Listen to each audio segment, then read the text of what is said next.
1, 2 या 5 साल नहीं, सिर्फ 180 दिन। आप 180 दिन में जिंदगी कैसे बदल सकते हो, ये आज आप बहुत अच्छे से सीखने वाले हो। बस वीडियो का सेकंड हाफ मिस मत करना।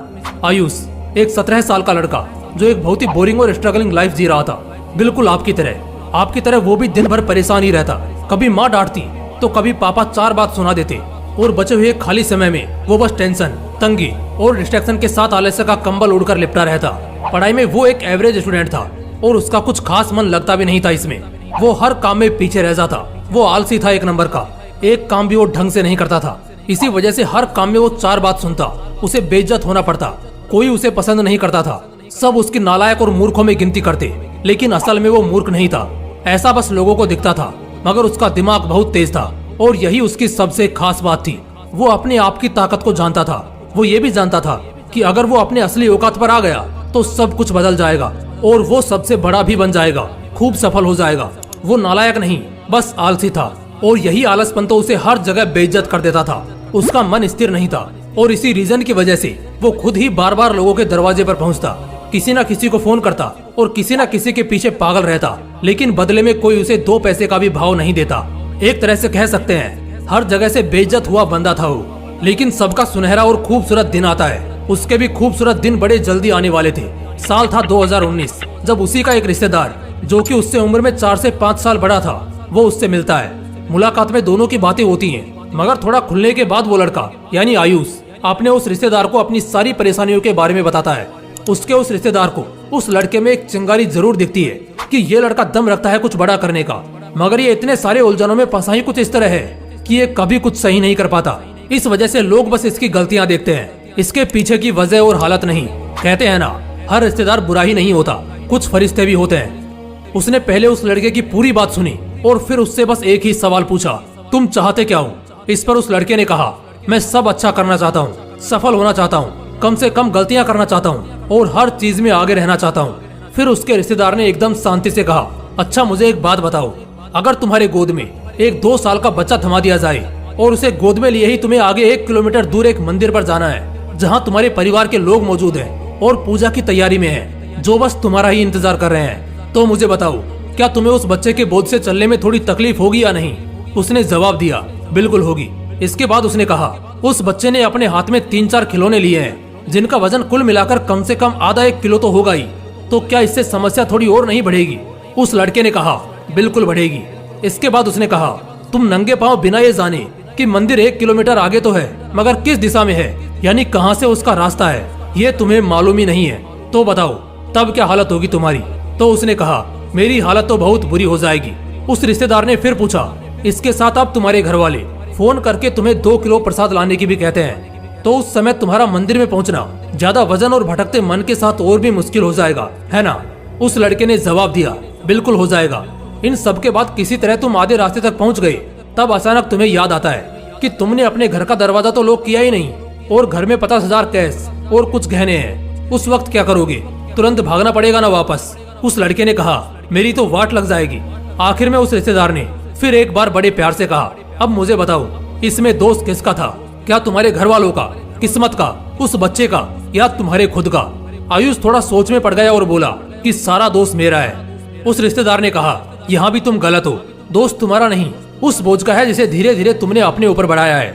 ये बोझ सिर्फ फिजिकली ही नहीं, मेंटली भी तुमने खुद ही बढ़ाया है। जैसे उस बच्चे के बोझ से तुम्हारा चलना धीमा हुआ और घर भागने के बोझ से दिमाग में टेंशन घुसी कि कहीं पैसे ना चोरी हो जाएं और दोबारा जाना भी है और बच्चे को संभालना भी है और पूजा के प्रसाद को भी अपवित्र नहीं होने देना है। इन सब बोझ के साथ तुम्हें लगता है तुम एकदम आनंद में टाइम पर सही मुहूर्त पर मंदिर पहुंचने में सफल हो जाओगे? उस लड़के ने जवाब दिया, नहीं, बिल्कुल भी नहीं। उस रिश्तेदार ने फिर कहा, जरा सोचो, कुछ बोझ के साथ तुम 1 किलोमीटर का फासला भी सही ढंग से तय नहीं कर पाए, तो जिंदगी के सफर में जहाँ छोटे छोटे बोझ के साथ कई कोसों दूर की उड़ान तुम्हें भरनी है, उन्हें कैसे पूरा करोगे? आयुष ने कहा, छोटे छोटे बोझ का मतलब क्या?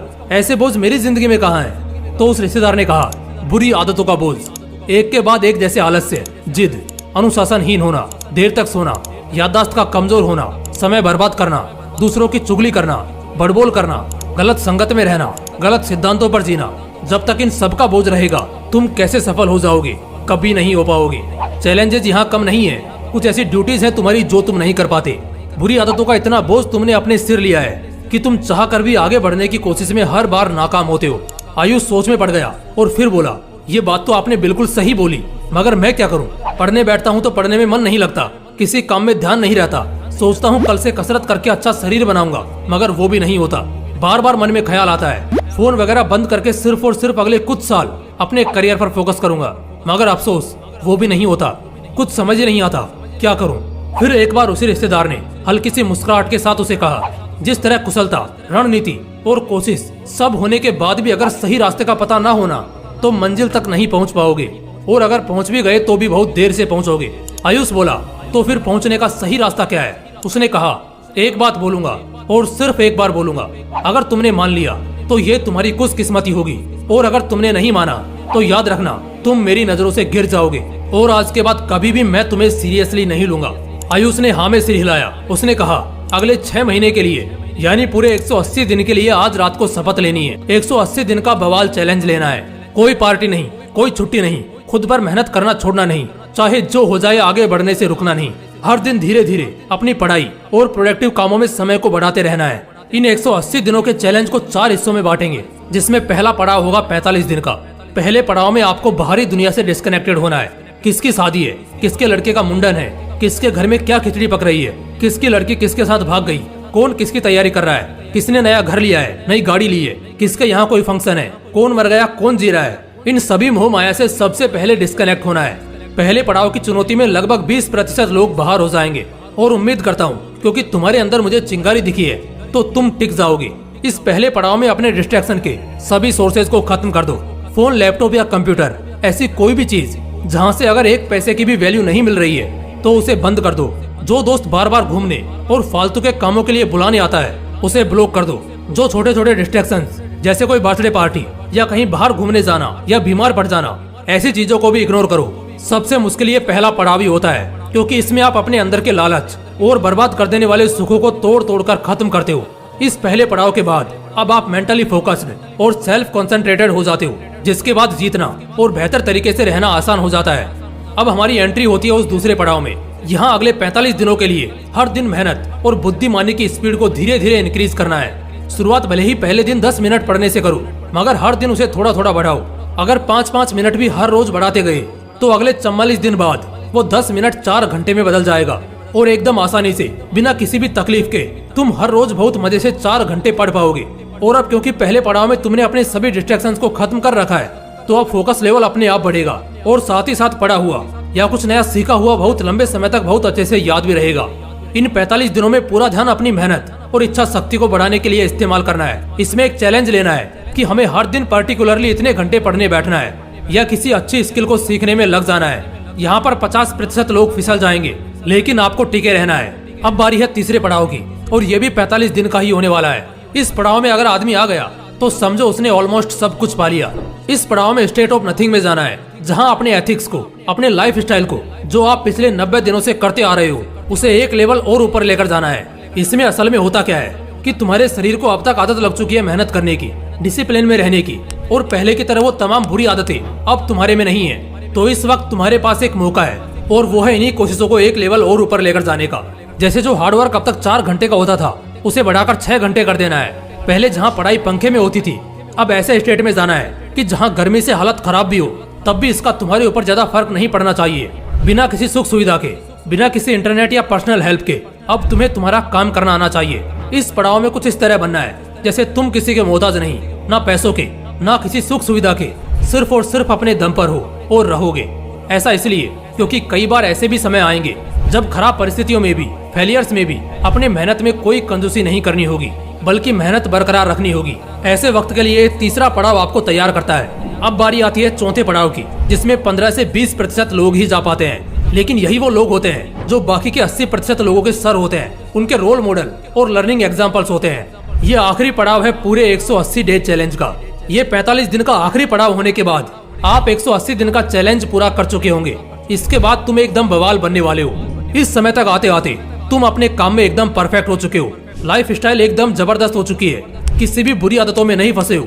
लोगों ने तुम्हारी तारीफें भी शुरू कर दी है। तुम्हें भी अब हर मोड़ पर सफलता मिलने लगी है, चाहे वो एग्जाम्स में हो, चाहे वो किसी और काम में हो, या चाहे वो किसी प्रोजेक्ट या जॉब फील्ड में ही हो। लेकिन अब वक्त है कुछ मैजिकल और स्ट्रिक्ट स्किल्स को सीखने का, जो पूरे 6 महीने के पीरियड की चमक को और ज्यादा बढ़ा देंगे। मैजिकल स्किल से मेरा कहने का मतलब है, जैसे तुम कम्युनिकेशन और प्रेजेंटेशन सीख सकते हो, तुम मार्शल आर्ट सीखकर अपने बॉडी को वेल शेप्ड और दिमाग के फोकस को और बढ़ा सकते हो। कोडिंग या एआई में स्पेशलाइज्ड होकर तुम अपने फ्यूचर सिक्योरिटी के लिए कई और ऑप्शंस क्रिएट कर सकते हो। पहले के 3 पड़ाव आते आते तुम दूसरों से बहुत आगे तो ऐसे ही आ चुके हो। और जिस तरह हम सांस लेना, खाना खाना और सोना नहीं भूलते, क्योंकि वो हमेशा हम एक ही समय पर करते हैं, अगर ना करे तो शरीर याद दिला देता है, ठीक उसी तरह 3 पड़ाव को कर लेने के बाद अब दिमाग और शरीर को उन्हीं चैलेंजेस और टास्क को करने की आदत लग जाती है। और इससे अच्छी बात और क्या हो सकती है कि अब मेहनत और काम करने में भी बहुत मजा आने लगेगा। दोस्तों, ये जो मैंने कहानी सुनाई उसका एक सस्पेंस अभी खोलूंगा। सबसे पहली बात कि वो कहानी बिल्कुल सच्ची थी।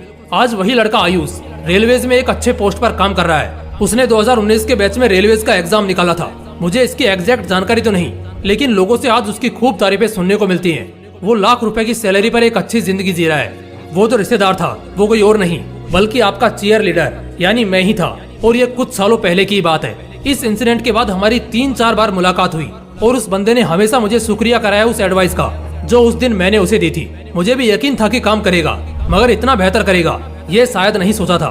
तो जब मैंने इसे अपनी प्रैक्टिकल जिंदगी में किसी की जिंदगी बदलते हुए देखा है, तो आप सब भी तो मेरे अपने भाई बहन हो। तो ऐसे में आप सभी के साथ इस तरह का बवाल एपिसोड शेयर करना तो बनता ही है। बेशक उम्मीद करता हूँ जिस तरह इस चैलेंज ने आयुष की जिंदगी बदली, उसी तरह अब यही एडवाइस आपके पास भी है। इस वक्त आपके हालात भी उसी के उन पुराने दिनों के हालात की तरह ही होंगे। ऐसे में आप भी अपनी जिंदगी बदल सकते हो। अगले 180 दिन का चैलेंज अपना लो और चाहे जो हो जाए, सिर्फ और सिर्फ 180 दिनों की तकलीफ होगी, लेकिन इस 6 महीने की तकलीफ के बाद अगले 60 साल मौज करोगे। जय हिंद, जय श्री कृष्णा।